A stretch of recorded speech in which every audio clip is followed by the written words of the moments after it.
Look, welcome to the panel discussion. It's entitled Full Employment, Secure Work and the Growth Imperative. And I just thought, before we start, just linger on that word growth, because we had some interesting statistics overnight from the OECD, forecasting, of course, doom and gloom in Europe. But for Australia, just savour this, next year, they're forecasting, based on Treasury projections as well, 4% growth in Australia next year.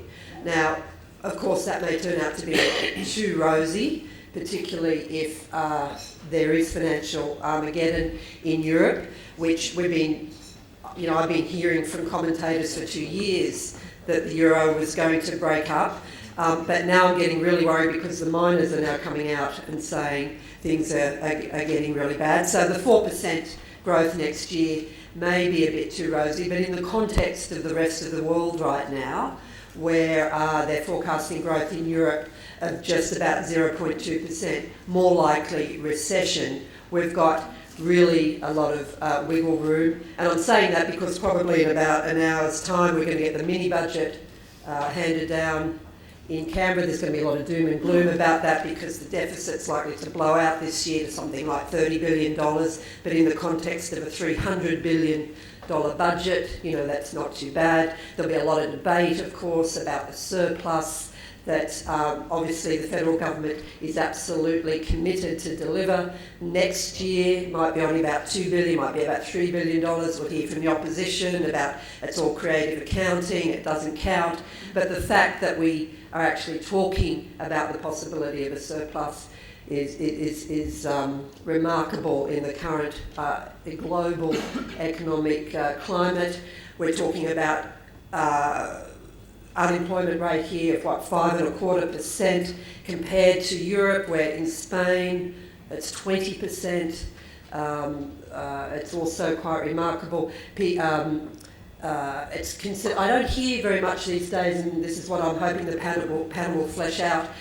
You don't hear from politicians these days the term full employment very much. I was at a speech last week with David Gruen. He said we're nearing full employment at 5.2%, as we heard from Sandra Parker. Below or just below 5% is considered to be full employment. I think when Wayne Swan mentioned the goal of full employment, or that we're nearing full employment last year, he got attacked by labour market economists. I'd be interested to hear, because I guess it just doesn't sit with reality in that 5% still means, as we heard from Sandra, 630,000 people are still out of work, 840,000 call themselves underemployed, and then there's of course this growing band of long-term unemployed. But at the same time, I don't know if you saw the article on the weekend in the Australian, which I found amazing. I mean, the anomalies in our economy at the moment, where we have this, spare capacity, but at the same time we have labour shortages, where miners are prepared to fly in workers from Bali now to the Pilbara, because that's where some enterprising young Australians and clearly beach-loving Australians prefer to base themselves now rather than in Perth. So they've been flown in on a 4-hour flight into the Pilbara, and they go back to Bali, where they take their $200,000 annual salary and pay $20 a week rent in one of those huts in Bali. That's entrepreneurship, I think, in Australia. But enough from me. I'm sure I'm quite curious to sort of hear what the definition these days is of full employment in an economy like ours. So let's welcome our panel, a very distinguished panel this morning. We have Professor Phil Lewis on my immediate right, Director of the Centre for Labour Market Research at the University of Canberra. He's a well-known economist, so I won't miss all his achievements, so I'll let you read about he's author of over 100 publications, including journal articles and book chapters.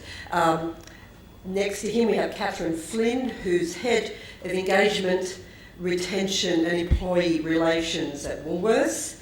And Catherine has over 20 years' experience with the Woolworths Group, and she'll obviously be talking about the developments there in the service sector and in retail in particular. Next we have Tim Lyons, Assistant Secretary of the Australian Council of Trade Unions. And fourthly, we'll have Lisa Fowkes, who's a consultant working in workforce participation policy and not-for-profit management. And for 10 years, Lisa, you probably know her, worked at Job Futures, a non-profit provider of government-funded employment services. So we'll hear from each of the speakers, and we'll start with Phil.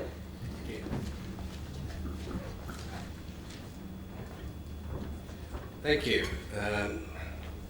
I'm at great risk of repeating some of the things that Sandra said, but I just want to flash out a few of the things I think are most important. Sandra said the big growth in the economy has essentially been in the service sector. Here I split up services into soft services, which is your retail, finance, health, etc. That's the blue line. And then I've also got what we call the hard services, utilities, construction, transport, etc., and manufacturing, mining. And clearly you can see what's happening is the huge growth in the soft service sector of the economy. The primary sector, agriculture and mining, hardly employs anybody. It's probably the most capital-intensive sector in the world, those two. Employment is very low. So if we're talking about the future of jobs, we're talking about the service sector. Luckily, for most people, they've adapted to this economy. The other thing that we noticed before was the growth in part-time work. Now it's about 30% of people are employed part-time. Also, about 25% of people are employed on a casual basis. And we also have this remarkable phenomenon that over 25% of people work more than 49 hours per week.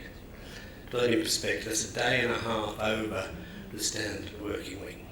So what we have is a whole range of people working long hours, short hours, rather tenuous link to their employer. In other words, the labour market's become incredibly flexible. And so the standard job, if you like, of working 9 to 5, 5 days a week is a bit of a rarity. It's the exception rather than the rule. And so the economy's changed very significantly since the 1970s. Luckily for most people, they've kept pace with this. This just shows the enrolments in further education. Again, Sandra showed this is another way of expressing it. I use 100 in 1999, I think it is. And then index it forward. And so we can see the huge growth there in TAFE education, university education, 50% more graduates than there were in 1999. More people in university than in 1999. The Bradley report is forecasting even further increases in participation in higher education.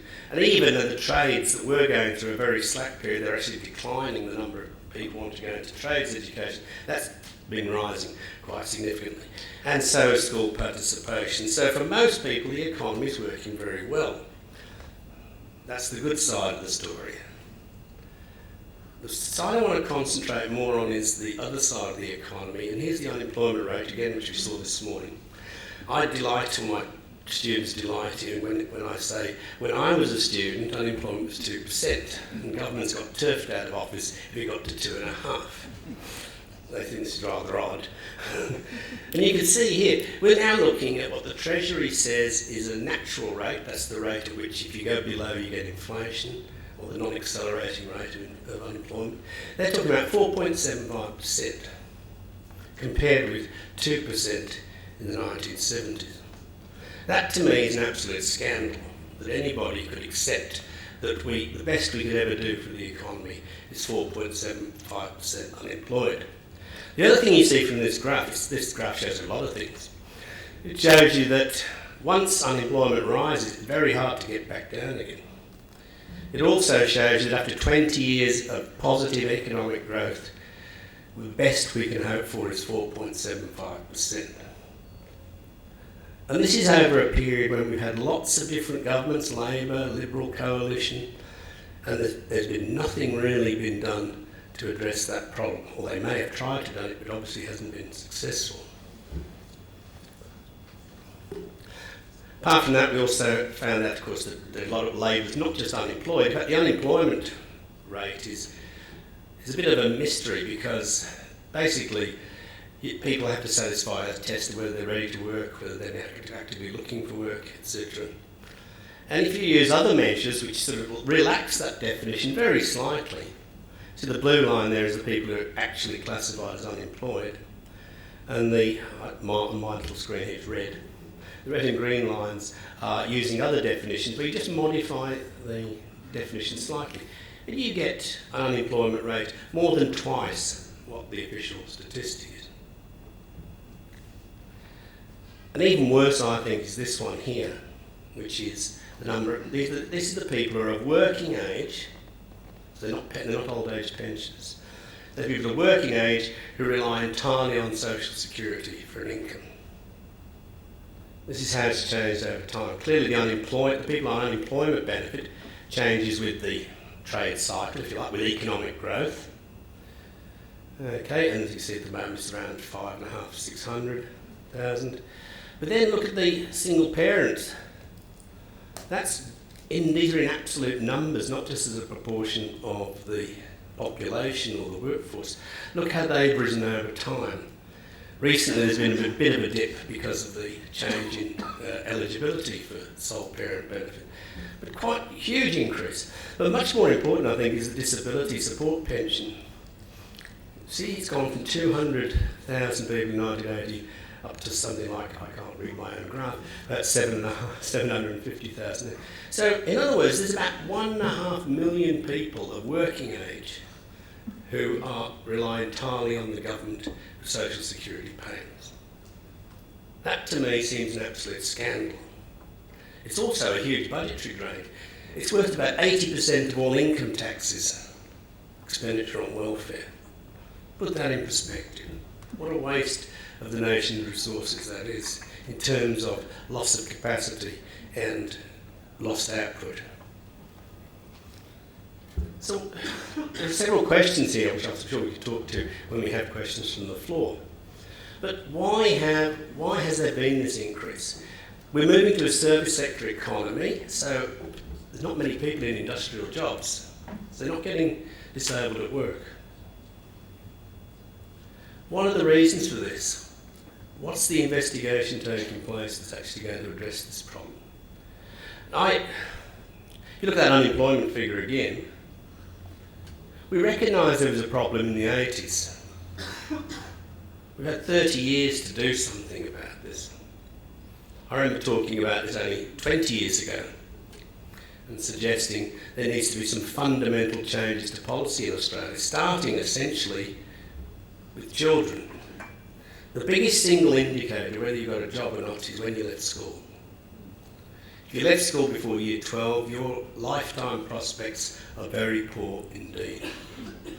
What have we done to address the questions of the inner cities in particular? Some parts of Melbourne, for instance, I did a study of youth unemployment, and there were whole families where nobody in the household worked, where unemployment amongst youth was over 30%, when unemployment in Australia was only 5%. There's a problem. It's this problem of the parents, it's the problem of housing, it's the problem of schooling. It's a whole and you can also think of that problem in some of the regions of Australia, in rural Australia. It's a very big problem. And I don't blame DEWA for this, because I think their potential for actually doing anything about this problem is very limited indeed. But anyway, I know we're talking about the future of jobs and growth, but I think there's not just a two-speed economy, there's definitely a not even speed, it's definitely a dual labour market, if you like. There's a definite dichotomy between those who are doing fairly well in Australia, and most people are. There are skill shortages in that area. We get record immigration, which I favour. But there is also a huge problem which governments seem very reluctant to tackle. And if you're going to be satisfied with 4.75% unemployed and 1.5 million people on social security, I don't think that's really good policy. Thank you.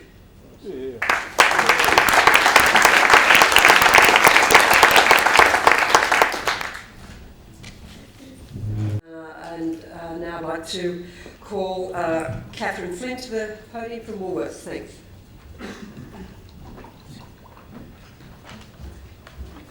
Thank you. I'm delighted to be here today and part of this panel as an employer, and I'm looking forward to the great discussion and to hear some of the other panellists' views. I'm going to talk to you about our business and our people and some of the trends that we're seeing, and I think already there's a lot of correlations in terms of what we've heard from Phil and from Sandra. Our workforce is ever evolving at Woolworths. We employ 191,000 people across Australia, New Zealand, India and China. 54% of them are women. And I guess when we look at our employees and how they're evolving and changing, we also have to look at our customers, because our customers are our employees and vice versa. And obviously our customer base, to the Premier's point earlier, is becoming more and more diverse. And so therefore our team needs to be diverse, and we need to have a team that can actually reflect the customers and the communities that we serve. Now, retail is an exciting and challenging space to be right now for lots and lots of reasons. Thinking about our customers, they're more informed than ever.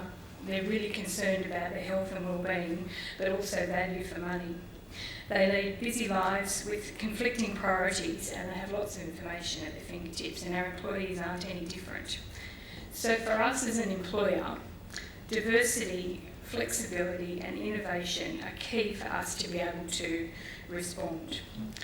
Now, in spite of the growth of online retail, our biggest trading days are still at the end of the week. People still like to do their grocery shopping on the weekend.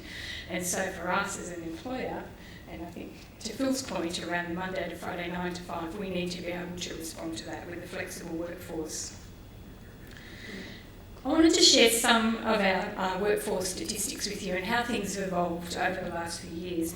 So looking at from the period 2004 to 2011, women now make up 28% of our senior management. In 2004 it was 16%. Our full-time workforce has remained steady at 30%. Our permanent part-time workforce has increased by 8% to 37%, but our casual workforce, obviously, has decreased by 8% to 33%. The percentage of males working part-time has gone up by 4%, and 32.6% of our workforce have been working for us for 5 years or more. During financial year 2011, Woolworths spent over $60 million on development of key talent. Since 2003, the average age of our employees has increased by 3.3 years.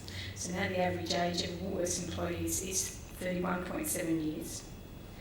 Since 2007, union membership has pretty much remained steady at around about 55%. Every now and then we get a peak. And we make it a priority to continue to work and collaborate with unions. Also since 2007, our labour turnover has decreased from 35% down to 26.4%. We, as an employer, we watch global engagement trends. So what are the things that engage employees and make them productive and make them want to stay? Because in retail, keeping our people is pretty important to provide great customer service. And global engagement trends are telling us that employee intention to stay is obviously on the increase. So with some of the economic conditions of the last few years, intention to stay is a lot higher. But interestingly, along with that, in 2009 and 2010, we saw a dip in global trends for employee discretionary effort. So they want to stay, but they don't necessarily want to contribute as much. That's now starting to increase again. So with employees perhaps thinking, well, if I'm going to stay with this employer, how can I make the most of it?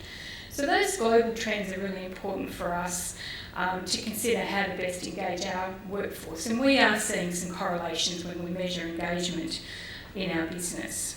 We've learned that the expectations of our employees on our line managers have significantly changed. Again, more like our customers, our employees are informed, they want to be consulted, they want to collaborate with us. Also, the role of the co-worker and the team environment is increasingly important in building engagement and productivity. So it's not just about what your boss tells you to do anymore.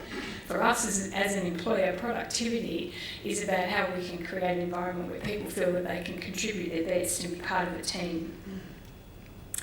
Now, I don't know whether social media is going to come up anywhere else in the debate today. There is some debate about the impact of that on productivity. I can't say that we've seen anything, any evidence of this, but what we do know is that our workforce, our employees want to be connected. They want to know what's going on. We've dipped our toe in the water with this, and we've now got an employee website that our people can access from home, and we've got 95,000 people talking to us on this website right now. It's a big opportunity for us to think about how can we better engage there. Some of the key issues for us are obviously competition for good talent. So for us to be able to compete with our major competitor here, but also internationally, when you think about online retailing, we need to be able to compete for good talent. Low unemployment is a challenge for us. I think it was really interesting in the points raised earlier about the 1.5 million people who we're not utilising, and what we've been learning over the last couple of years is working together with communities, government, unions, educators to bring those people into employment has been successful in the form of pre-employment programs, so preparing people to come into our business and getting them ready. I've talked about flexibility already, and that continues to be important, and I think you're probably aware that recently our CEO announced 10,000 new jobs from our business. We'll be opening 117 new stores in the near future, and that goes across our obviously our supermarkets business in Australia and New Zealand, as well as Big W, as well as our new Masters home improvement business. So that's really exciting for us.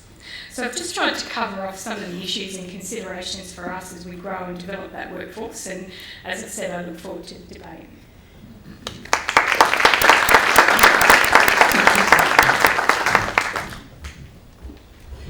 Thanks for that, Catherine. Well, next on our panel is Tim Lyons, who can give the union point of view, I guess, from the ACTU. Welcome, Tim.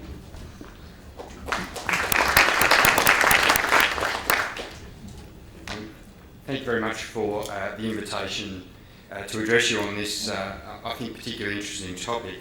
I do think it's a terrific topic to be asked to address specifically the issue of full employment, because and its relationship to growth, because it's really something that's dropped off our radar, I think, collectively. You think back to 20 years ago, in the teeth of a very serious recession, the last very serious recession Australia had, the notion of full employment was actually at the centrepiece of political and economic debate. And the fact that we've had such a comparatively good run in relation to headline unemployment, at least over the last 20 years, means that has dropped off. And in fact, most of the context under which certainly people like me as a senior trade union official are asked to discuss unemployment now is generally in the context of inflation, and in fact wage inflation in particular. And of course that's the context in which it was originally raised today, and the non-accelerating inflation rate of unemployment in particular. That has received some coverage recently.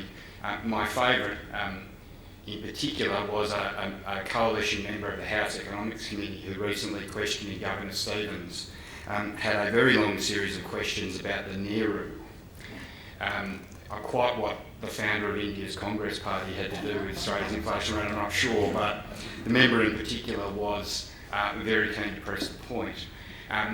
What we say, of course, about that is really broadly in line with what Governor Stevens and Secretary Henry have said about that, which is that in general we chase it down, that it tends to be lower than what we think it is, and as unemployment has continued to drop, we haven't had an impact in Australia of a wages breakout. That's partly to do with the structure of our industrial system, but not only. But that is that we can absorb lower levels of unemployment without having negative economic consequences. Of course, underneath the headline quite good rate of unemployment, there are very serious pockets of disadvantage. and in one sense the headline rate disguises quite serious problems. Some of them have been touched on today. I wanted to mention some of the age-based discrepancies which have been touched on in terms of higher unemployment among young people. The regional areas, which was included, I know, in Sandra's, or some local area pockets of very high unemployment, which was touched on in Sandra's proceedings. And one that I don't think has been mentioned today, which is that there are around about 680,000 Australian dependent children who live in a house where nobody works. And in many cases, nobody has worked for very considerable periods of time. That's not just an unemployment issue, that's a social exclusion issue for the adults in that house, and very often, in terms of their future economic and social well-being, the children that grow up in those houses. Some of you will be aware that the ACTU, in conjunction with all our affiliate unions, have decided that issues around job security are the key for our campaigning and public focus over the next few years via a campaign called Secure Jobs, A Better Future.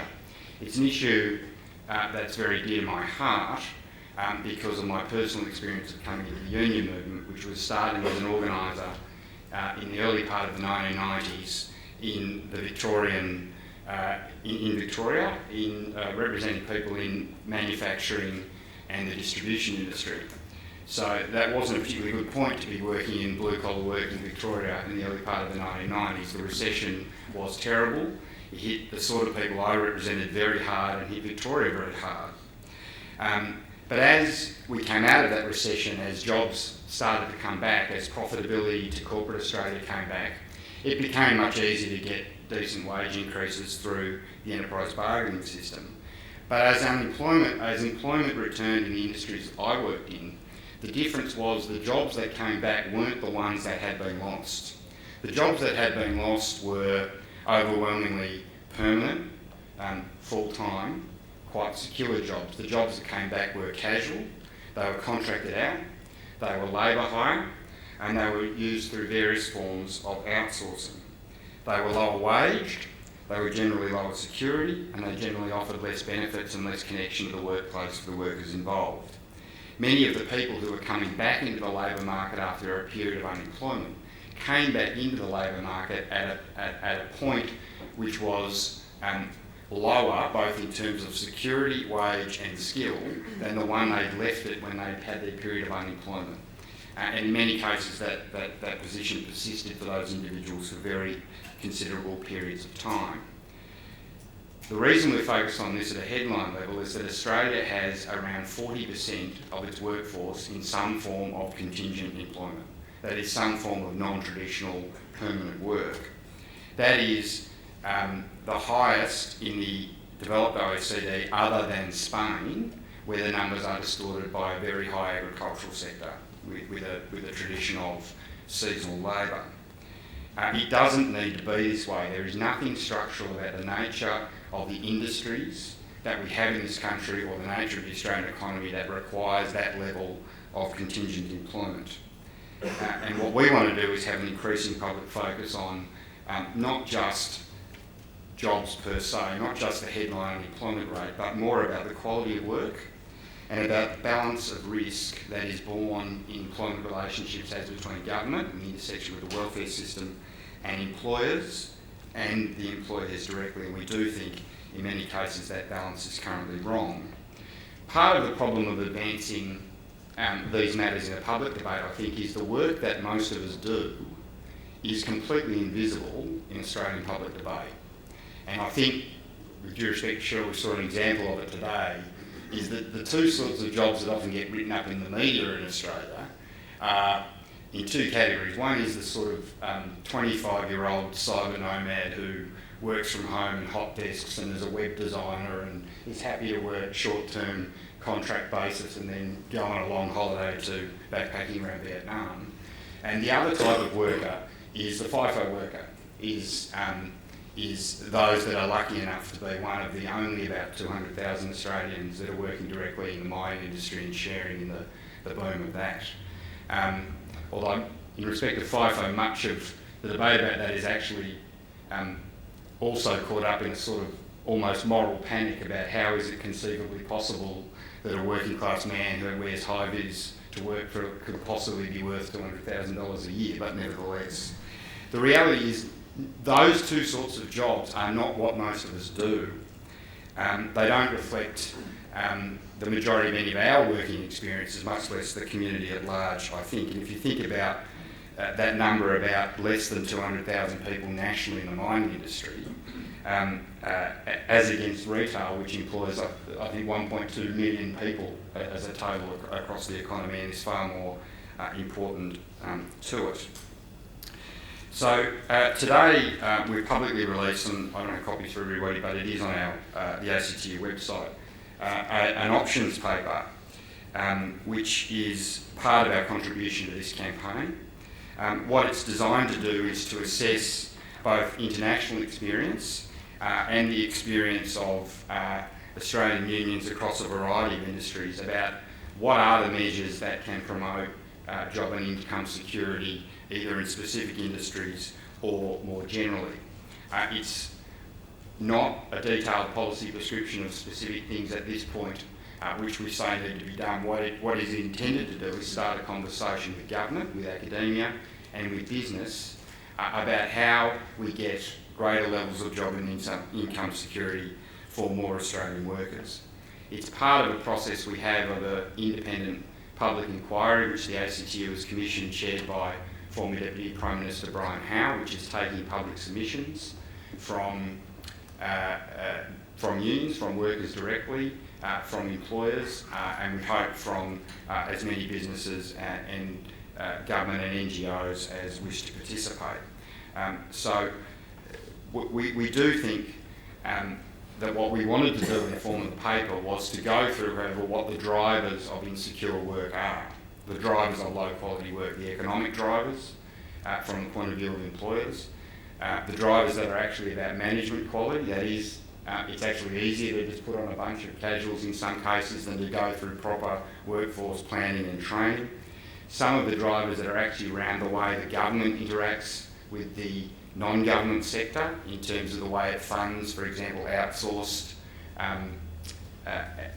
provision of government services, where it's done on a non-recurrent basis. People only get 1 or 2 years funding, and so none of the people involved in the delivery of that service have a permanent job anymore, whereas traditionally they would have had a permanent job generally via the public sector. So the goal of this, and I really will, I'll leave you with this in the context of our discussion this morning, is it is the very strong view of Australian unions that we need a labour market that is not just going to serve a shrinking pool of insiders who happen to have the skills and then a bit of demographic and geographic luck to get into the right spot in the labour market. We need to have a system of overall regulation and policy settings and support from business to ensure that we spread national prosperity and job and income security more broadly. Thank you.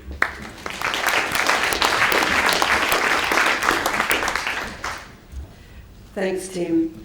I wouldn't want to be a FIFO worker either. In fact, if I was flying, I'd want to be earning $200,000 a year to be dislocated from my family and friends.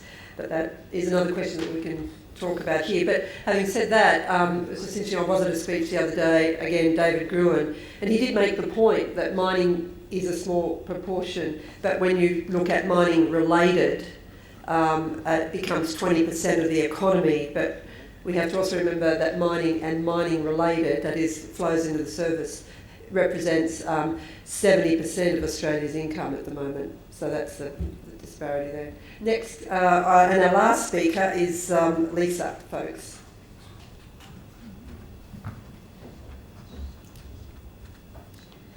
Hi. Look, I've been at a few forums lately where, and some of you others in the room have been at them too, so I hope I don't repeat myself. But one of the interesting things is there's been a lot of discussion about the social contract. You know, it's one of those terms that's now re-entered the debate. Most recently, Jennifer Westacott, talking to the Brotherhood of St Lawrence, was talking about the need to revive the discussion about the form of social contract that we have in Australia today. And I think that's very relevant to the question of what services or what we offer people who are unemployed, who are on the wrong end of the current labour market boom. So I just wanted to talk a little bit about what I think that social contract contains today for the unemployed and perhaps what it doesn't. And I'll start by trying to put it in a little bit of context, and very briefly. Most of you, and certainly when I left school, we went along to the CES and we looked at those cards and we accessed a universal service, a service that was available to everyone. Everyone knew it was equally limited in its ability for it to help us, but it was there. Under Working Nation, there was a reframing of that social contract, and that social contract particularly included some increase in, it still had the CES as that basic job brokerage service. It included some greater investments in programs for the long-term unemployed. It included some greater obligations for the long-term unemployed, but importantly, there was a guarantee after 18 months of unemployment that people would be offered a paid work placement of some kind. Now, there have been lots of debates about whether that was a good, bad or indifferent system, but I guess in terms of the social contract, there was an idea of the need for people who are unemployed to actually act, to accept any job that was offered, to actively look for work. There was an acceptance of the obligation of government to support that effort, and there was an acceptance that at the end, if that didn't arise, there should be a guarantee that those people be given a job as the return for their effort in trying to find a job and to upskill themselves. When the Coalition came to office, they took apart that Working Nation framework. They took a lot of money out of the system, but they also rewrote that social contract. In fact, they rewrote it in a way that's very fundamentally different from what it was. And they contracted out those services that have been provided by the CES and by a group of not-for-profit and private sector organisations in terms of case management, but they contracted out the entire thing. And they created an artificial market where providers essentially competed on the basis of achievement of outcomes for the unemployed. So that universalism, while it was there on paper, in reality it was very much disappeared. It was a structure of the service based on individuals where the rationing of resources available was largely up to the frontline provider who would choose how to invest those resources to maximise their outcomes. But that was combined with an increased focus on compliance, and the Productivity Commission, I guess, summed up the underpinning assumptions of this form of assistance by saying that really what the system was designed to do was overcome passivity and demotivation that comes with long-term unemployment on the basis that if you addressed that the jobs would be created in the economy. So there wasn't an issue of demand, it was an issue of supply. If you could address the issues of passivity and demotivation, then the market would take care of the rest. While the Labor government, when it came to office, did rejig that system and certainly increased the investment in training in the system, that underpinning assumption that what the aim of employment services is to address demotivation and passivity still sits in that system. And still in that system, there is a process of rationing assistance based on picking winners at the front line in a market-based system. So I guess one of the key questions about that system is how well that is working. It's a different type of contract, but is the market actually delivering the jobs in the way that the Productivity Commission argued that it would? One of the indicators, or I guess one of the signs of whether the system's working or not and who it's working for, is if you look at the outcomes for the stream 3 job seekers. Who are they? They're people generally who've been unemployed for at least a year. They're people who aren't at the extreme end, so they're not the people who've got severe drug and alcohol issues. They're essentially a lot of the people who've been retrenched in one of these have experienced the wrong end of a lot of this structural reform, or young people who came into the labour market who haven't managed to stay. So the stream 3, it's also one of the highest levels of assistance in the program.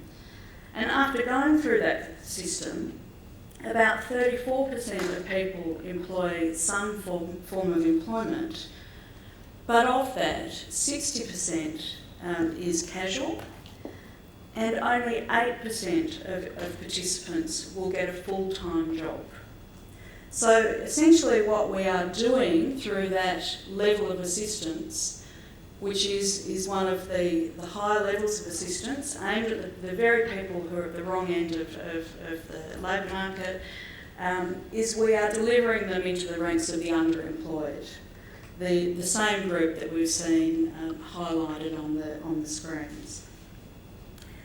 The only guarantee for that group, if they're not part of the 34%, is that they will, after 12 months of assistance, be moved into the work experience program. So the guarantee is that there will be work for the dole available for them, and now that will be full-time work for the dole.